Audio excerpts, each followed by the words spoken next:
pull-up, which I think is the best exercise ever for building a strong V-tapered back. And then we're going to talk about hamstring exercises. I'm going to go over a couple with you, but we're going to focus mostly on the Nordic curl. It's one of my favorite things for hamstrings in the world. It's incredibly hard. Not a lot of people can do them, but if you can learn how to do them, and even if you can't do them, if you can just focus on the negative, they are absolutely incredible. As part of this live, we'll also do a Q&A. There's a bunch of people that always jump on here. They ask questions, and I will go down any fitness or nutrition road that you want. So stay tuned. A couple of things that you need to pay attention to, but I will talk about it later in the broadcast, if you will. Get your supers in. Supers help me go live more often, go live for longer. Also, subscribe, hit those notifications. Make sure you know when I go live. If you want real fitness advice from a real person, I am your guy. You know what I mean? I fought in the UFC. I won in the UFC. I won submission of the night in the UFC. I didn't come from a trust fund. I wasn't born with all kinds of great genetics. If anything, I was bullied pretty heavily until I was 15 years old and got cut from every team that I tried out for. I did everything through hard work. I've never used a steroid, never used TRT. And so if you do want that real fitness advice, I am 100%, like I said, your guy. So on that note, let's get started with a couple of these exercises. We'll talk through a few of them and we will get going, all right? So first thing I do, take my pants off. I got my little short shorts on. It is warm in here and we are gonna go over some of those hamstring exercises, talk about pull-ups a little bit. It's really a big day on the posterior chain, okay? So first things first, let's talk about hamstrings and why they're important. So a lot of people are quad dominant, to be honest with you. Like if you look at and you think about your workout history, you've probably done a lot of squats. You've done less lunges, but you've probably lunged a little bit. You've done a lot of jumps. You've done a lot of, running.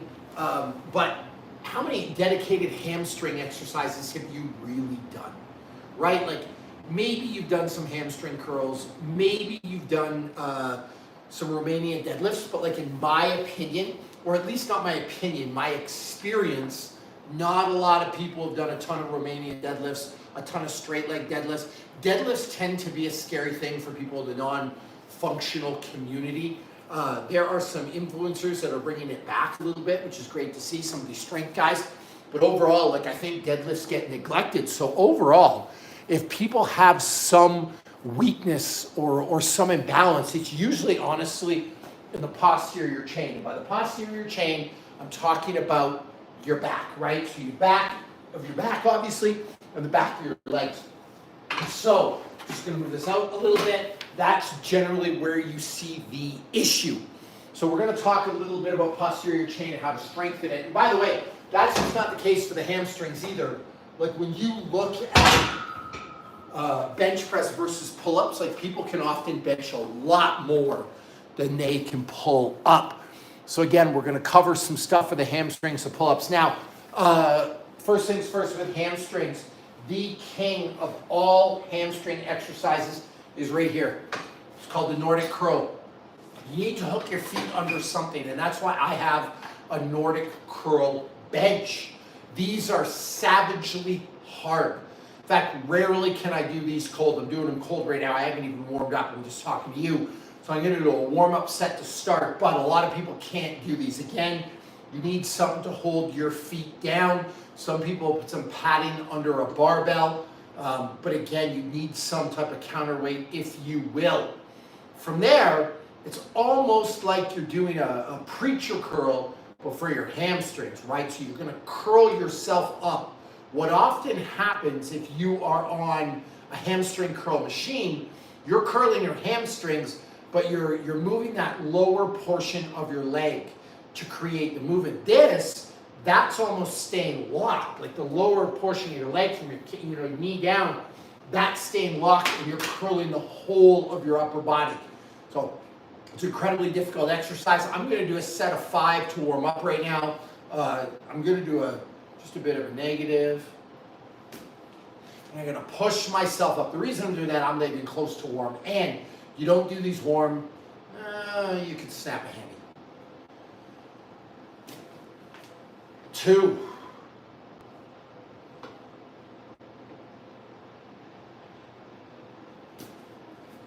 3,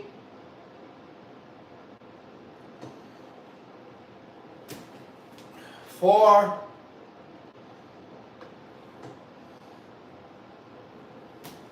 5. So you can see if you were on a hamstring curl machine, I'd be seated and I'd be just moving this part of my leg.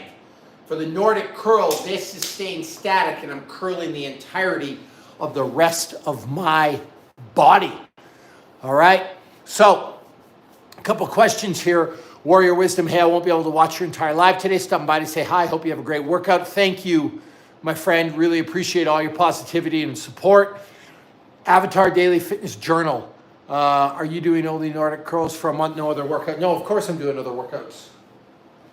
So, here we go. I did a set of Nordic curls. Now I'm going to do just a little pull up here.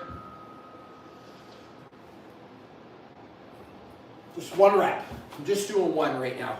I'm going to try to get, this is aside from, hamstring work, but I'm going to try to get 50 strict pull-ups, and I'm doing it on an axle bar because I'm really big into grip strength, and I want to work that grip strength for MMA, for jiu-jitsu, and I'm also trying this Thomas Inch dumbbell challenge. We have Super Dr. Fistface.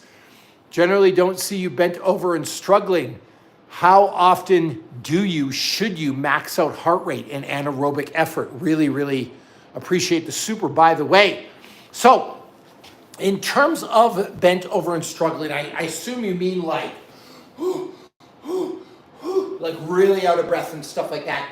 When I'm not in jiu-jitsu season, if you will, right? When I'm not actively training for a fight or a competition, you see a lot more of that in the gym. The reason is because when I am in season, I'm trying to think how I want to answer this. Here, actually, I'll back up a second. When I am in season for jiu-jitsu or I'm training for a fight, all my extra energy, and understand that energy is a limited quantity, right? Like if I'm in the gym and I'm bent over and struggling and completely maxing my anaerobic system, I don't have a lot left to go to jiu-jitsu and fight hard.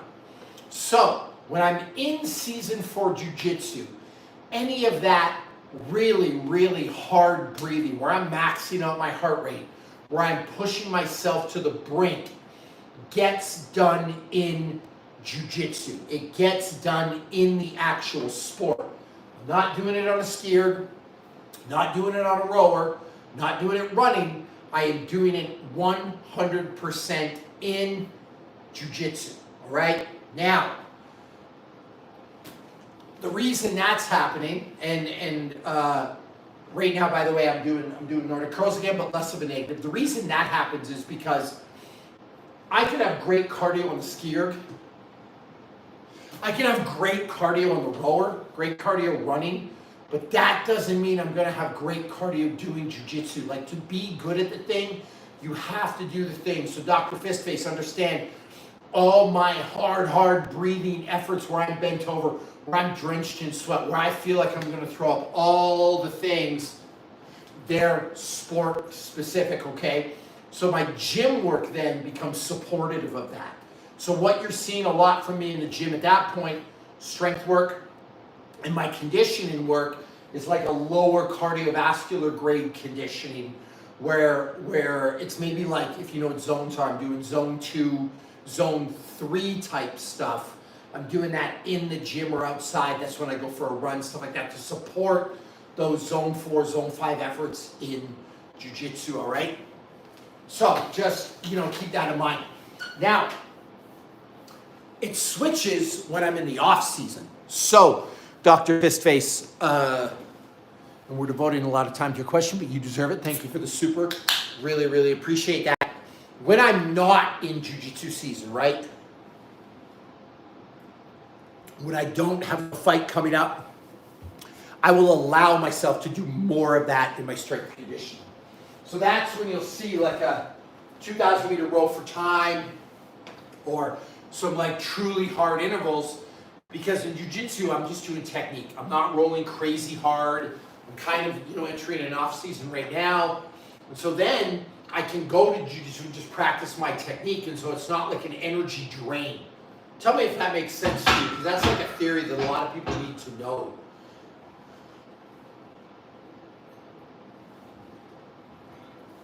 Two pull-ups. So that would be why you don't see that. Now, if you're wondering how often should you max out your heart rate in your aerobic effort, and if you're talking like, first of all, we have to have a talk like what you're looking to do, right? Are you looking to develop elite fitness, or are you looking to, I'm going to get rid of that light for you guys.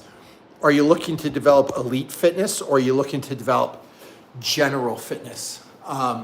For elite fitness, I'd like to see a perfect schedule for like elite fitness, and I'm assuming you're looking for all-around stuff, would be strength work on Monday, hard intervals on Tuesday, so one of those hard efforts. Wednesday would be strength type stuff. Thursday would be one of those hard breathing efforts again. Friday would be strength work. Saturday, Sunday would be longer cardiovascular base building stuff. That would be ideal, right? If you're talking about a beginner who's trying to just build up their fitness, and it hurts, but you can do something to like max out that heart rate almost every day.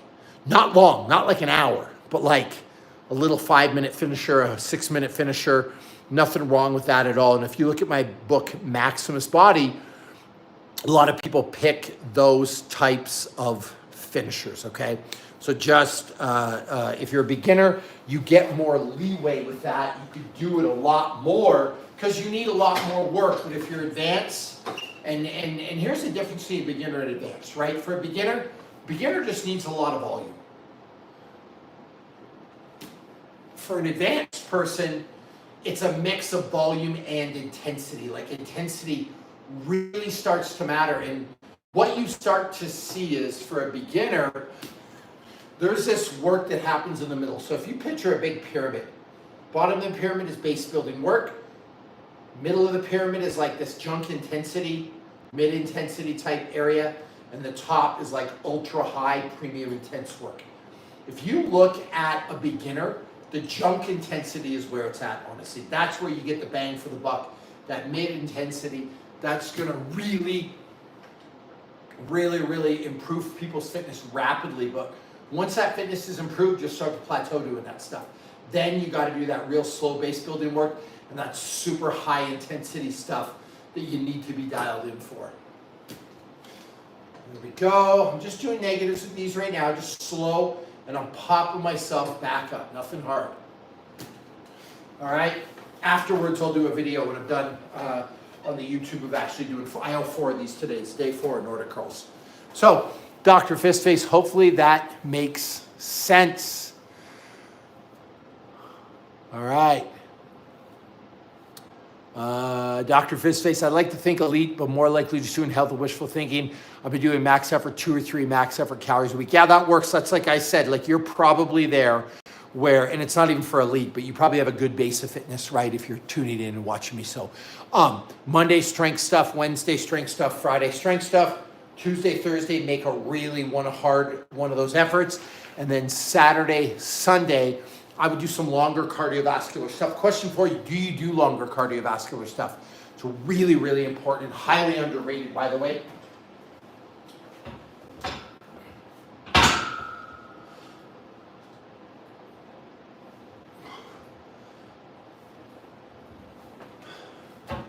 All right, 3 of those. So by the end of today, by the way, I'm going to accumulate about 50 strict dead hang pull-ups and a bunch, probably 50 Nordic curls. All right. Dr. Fistface, that is a mistake.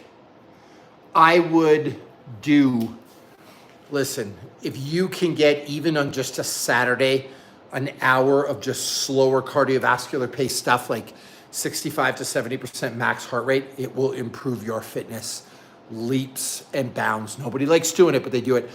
Actually, the fittest I ever was in my life was when every Sunday night I would just be on a bike while I would watch Game of Thrones on HBO and just spin for 60 to 90 minutes. I do a fartlek style, which overall my heart rate would probably average to 70% max heart rate, but every so often I would go crazy hard, right? Like every time Jon Snow would come on the screen, I'd go hard on my little Airdyne, my bike. And so you could do something like that, and that makes it tolerable. Football game would be a great other way to do it as well. So if you can get one of those longer efforts in on the weekend, it will help you immensely.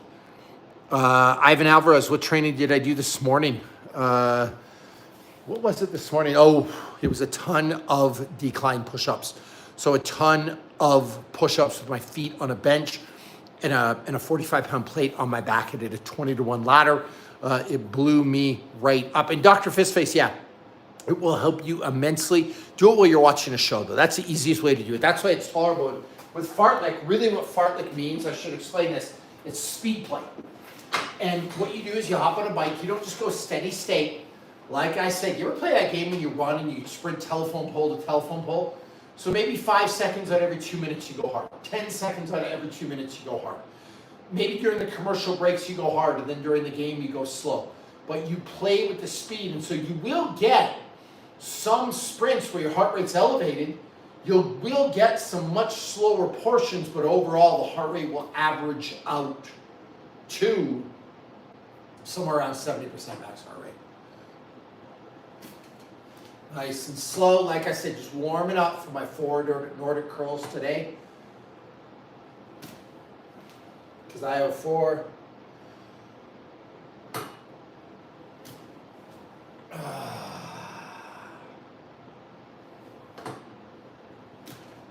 There we go. Whoo!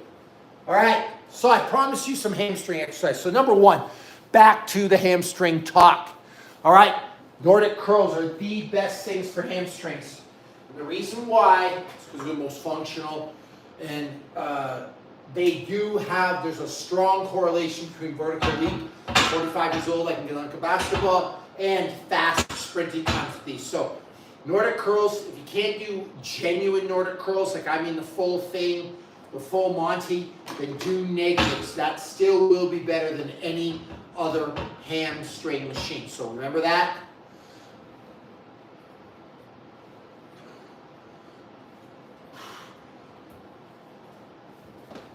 Like 3 sets of 5 of these. If you're doing negatives, if you're doing real Nordic curls, 5 sets of 2, okay?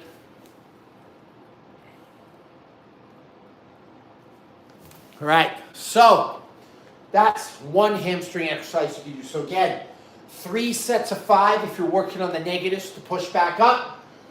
If you're doing real Nordic curls, I'd say like 5 sets of 2. The next thing is a Romanian deadlift. And I'm looking for a weight right now where I can demonstrate these. So hold on 1 second.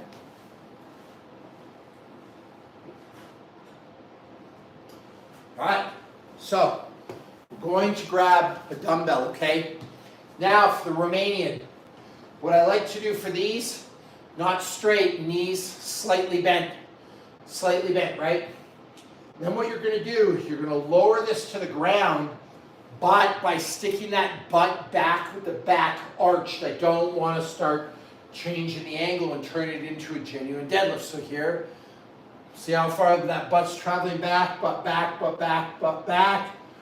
Weight is on my heels. Dumbbell touches the ground. Boom, snap up. So again, soft knees. Back, back, back, back, back, back, back. Boom, and up. That's a Romanian. Another great exercise for the hamstrings, a great stretch. Sometimes what I will do is I will stand in front of a fridge or a wall, and I'll try to touch my butt back towards the wall. When I can, I'll step a little bit forward and do it again. Step a little bit forward and do it again. Step a little bit forward and do it again. And by doing this process, I can really, really stretch out the hamstrings, right? And so you'll see that if I'm here, you'll see me. Obviously here, my butt just touched the pole, I'll go forward. Touch the pole, I go forward.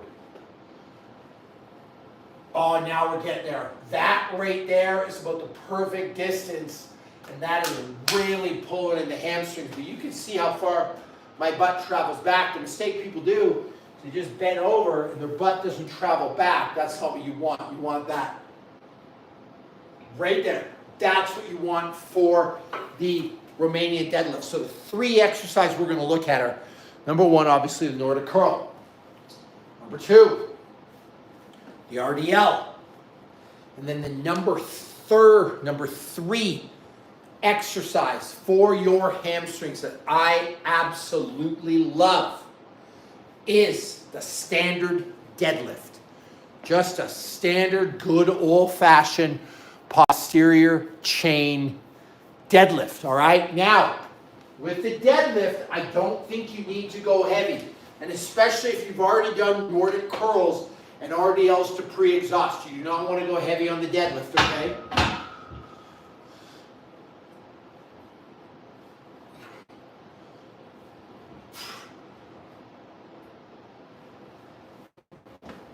Four again.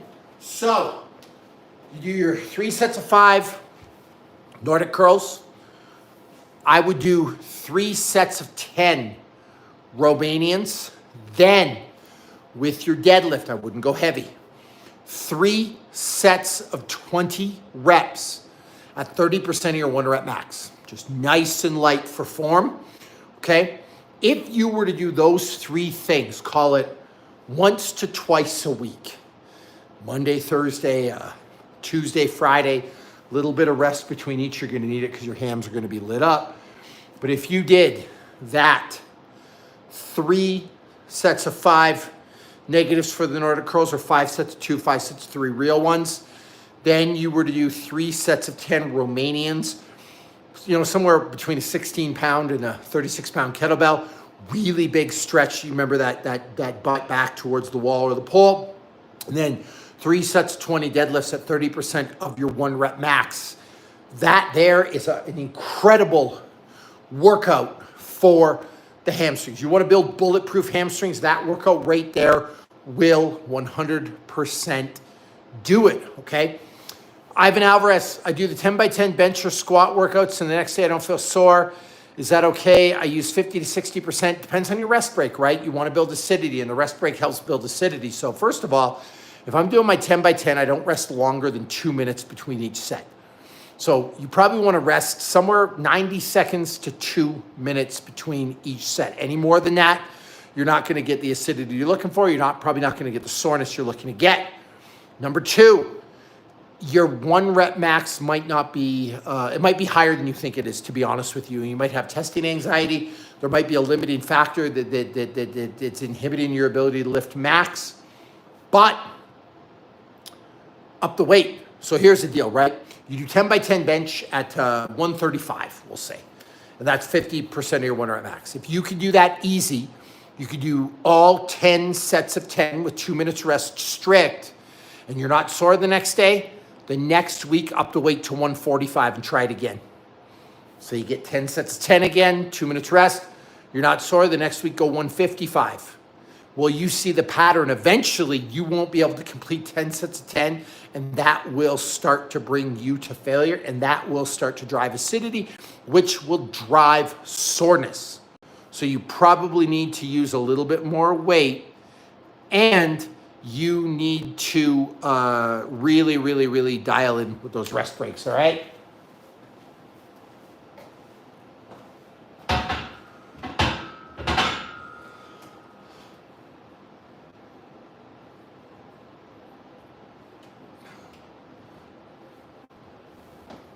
There we go. Working that posterior chain, okay?